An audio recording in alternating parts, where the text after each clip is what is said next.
That morning, when the sun was still lazing behind the leaves, Mr. Bear woke up with a simple hope, a spoonful of golden honey to begin his day.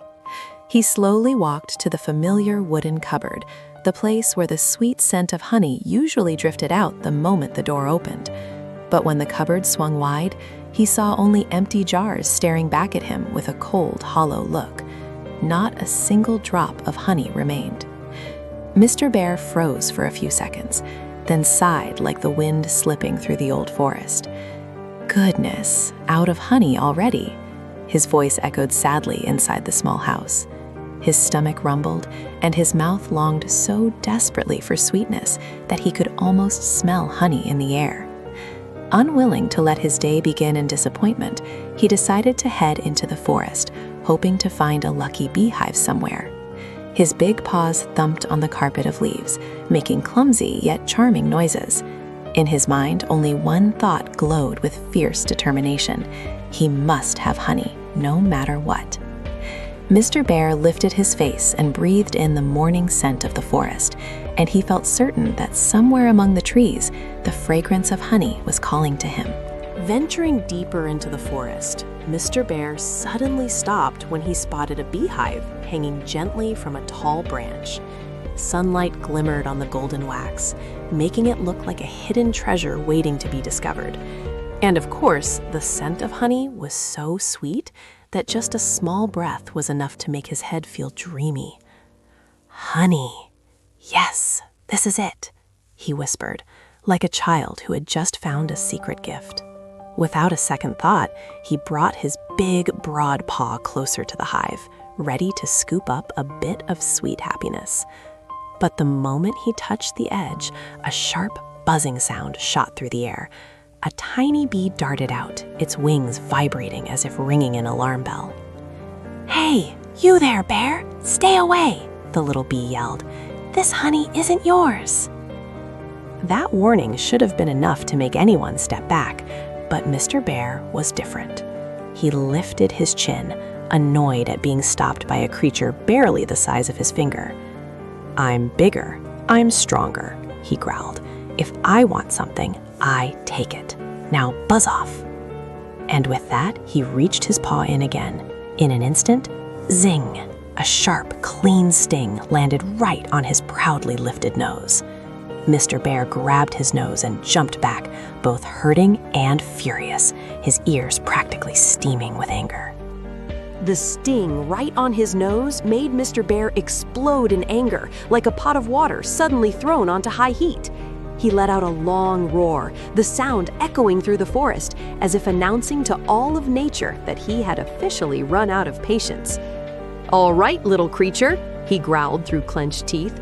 "You dare provoke me? I'll show you what the strength of a full-grown bear really looks like." He rummaged around the base of the tree and found a thick stick as long as half his arm. Looking at it, he imagined the satisfying moment he would finally strike that tiny bee. He flailed wildly, swinging the stick in every direction, left, right, spinning it around as if performing some dramatic martial arts routine. But the bee wasn't afraid at all. It glided gracefully around his head, teasing him with every swoop. Each missed swing only fueled Mr. Bear's fury, his eyes burning red like two embers ready to ignite. "Stop right there! I'll smash you, I swear it!" he shouted, his voice filled with rage, yet sounding almost comical given how ridiculous he looked. The little bee merely buzzed once and darted back into the hive, hiding safely behind the golden layers of wax. "So you're hiding? Think that's enough to escape me?" Mr. Bear smirked. Certain victory was already his. He stepped closer, gripped the stick firmly, and, without the slightest hesitation, struck the hive. Once, twice, 3 times. Wax shattered, pieces falling like a golden rain. He was just about to laugh when a strange sound began to rise, soft at first, then louder, then swelling until it seemed ready to swallow the whole forest. Zzz.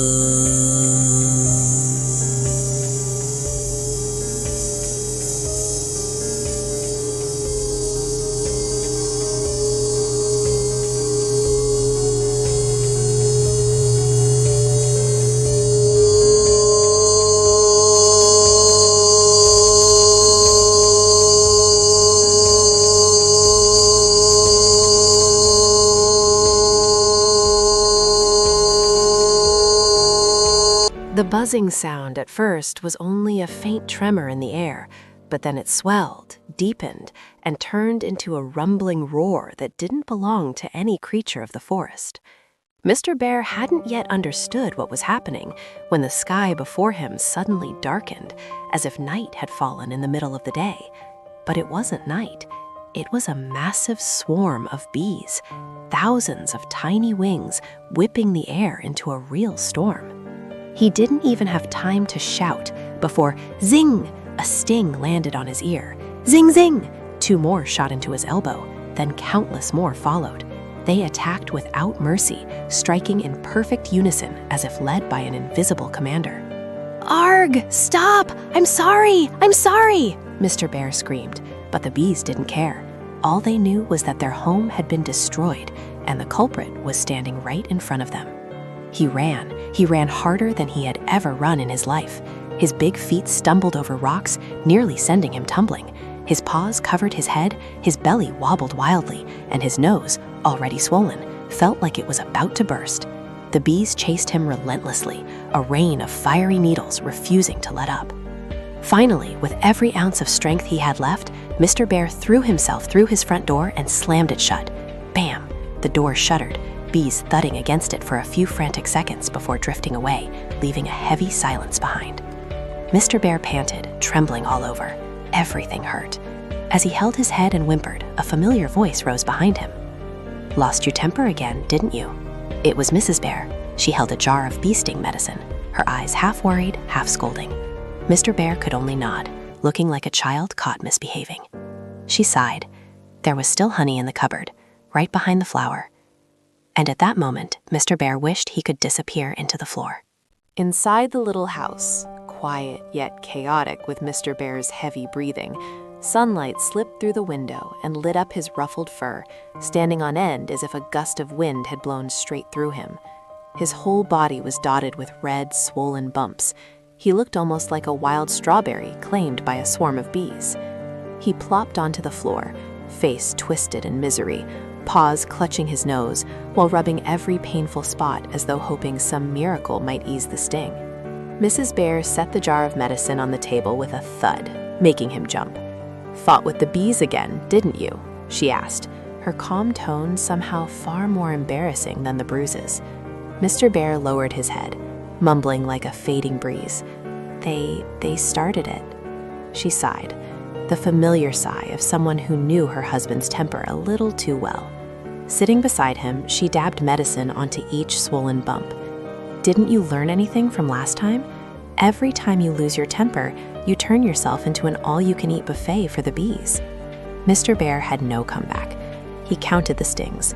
1, 2, 3, until he lost track. Each ache felt like a not-so-gentle reminder that strength meant nothing with patience. He muttered, "I just wanted a little honey." Mrs. Bear gave a small laugh, one mixed with fondness and exasperation.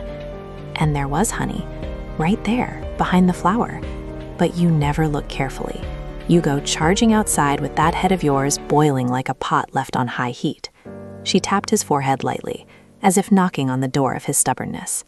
Mr. Bear looked up, eyes shimmering, partly from the sting of the medicine, partly from the sting of realization. "I'll be calmer next time," he whispered. Mrs. Bear smiled, warm yet teasing. Let's hope there is a next time, and not another next time for the bees. As the pain from the stings slowly faded, Mr. Bear stretched out on the old wooden chair, his eyes more thoughtful than usual. In that quiet moment, he couldn't help replaying everything that had happened.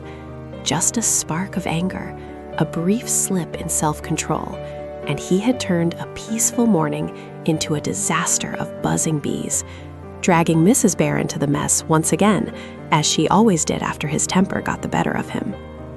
He sighed softly, guilt drifting through him like a passing breeze. If only I had stepped back for a moment, listened to that little bee, or at least checked the cupboard properly before running outside, he thought. None of this would have happened. His swollen red nose still throbbed painfully, but his heart hurt even more, because he knew he truly was at fault. Mrs. Bear brought him a warm cup of water, No scolding now, only a gentle line. Everyone loses their temper sometimes. What matters is whether you learn to fix it. That simple sentence made Mr. Bear sit up straight, as if a light bulb had flicked on in his mind. He nodded firmly. Yes, I need to change. He imagined meeting bees again in the future, not growling or swinging sticks, but stepping back, staying calm, avoiding trouble. The thought made him chuckle, a shy, slightly embarrassed little laugh. Outside the window, the sky had turned bright and clear again, as though congratulating him for finally understanding the lesson. A feeling of ease warmed his chest. Maybe the day hadn't gone well, but at least he had grown a little wiser.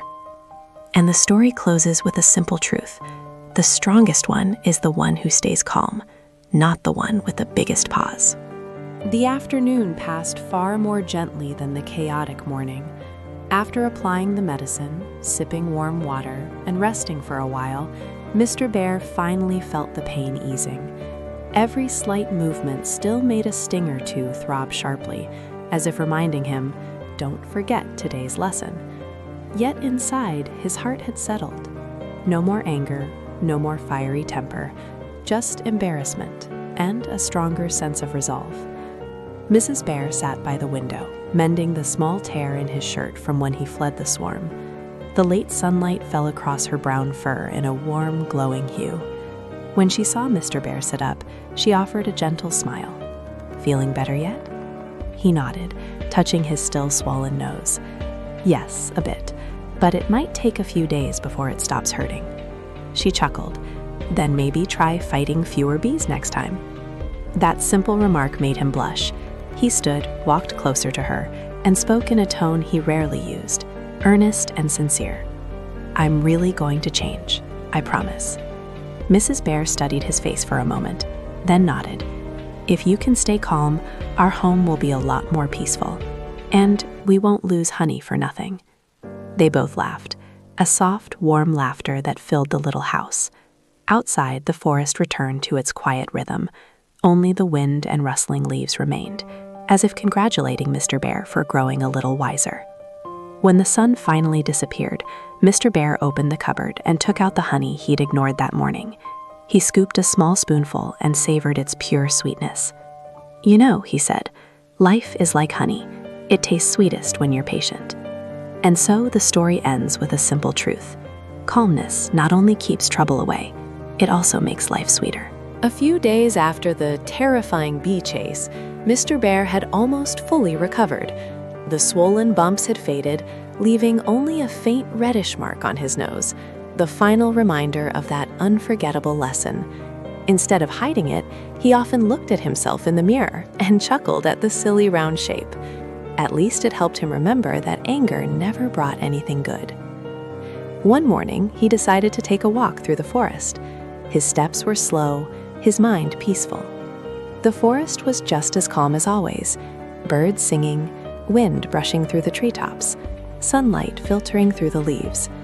But inside him, everything felt different, softer, wiser, a little more grown up. After walking for a while, he spotted another beehive, much smaller than the previous one, hanging from a low branch. A little bee buzzed gently around it. Instead of raising his paw or frowning like before, Mr. Bear simply stood still, then quietly said, I hope your home stays safe, little ones. I won't bother you today. The bee seemed to understand, answering with a friendly buzz before returning to its work. Mr. Bear smiled, feeling lighter than he had in a long time, like he had finally let go of a burden he never knew he carried. When he returned home, Mrs. Bear was preparing breakfast. He told her how he had encountered bees but remained calm. She looked at him, a mix of pride and surprise shining in her eyes. Well done. Looks like my Mr. Bear can control himself. He scratched his head, embarrassed but happy. Their meal tasted unusually good that day, not because of the honey, but because of the peace in his heart. And so the story continues with a new Mr. Bear, calmer, kinder, and more grateful for the quiet beauty of the forest than ever before. That evening, after a gentle dinner and a short walk on the front porch, Mr. Bear settled down beside the fireplace. The flames danced over the dry logs, casting a warm glow across his round, gentle face. Mrs. Bear was brewing tea, its soft aroma drifting through the house, wrapping the room in calm. Mr. Bear stayed silent for a long moment before finally speaking. "You know, I used to think I was strong because I was big, because I could roar loudly, because I could smash things. But now I realize that true strength is knowing when to stop." Mrs. Bear lifted her head, her eyes warm with affection. "It's good you understand that.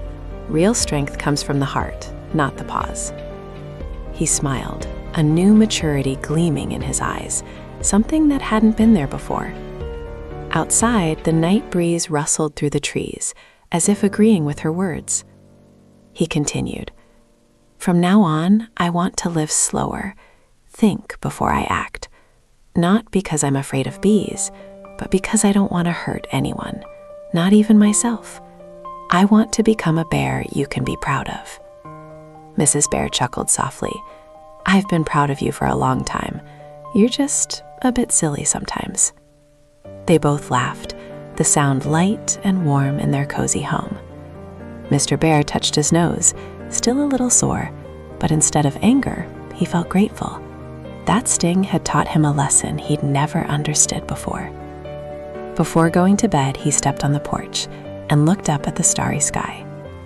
"Tomorrow," he whispered, "I'll start again, with a lighter heart and a cooler head."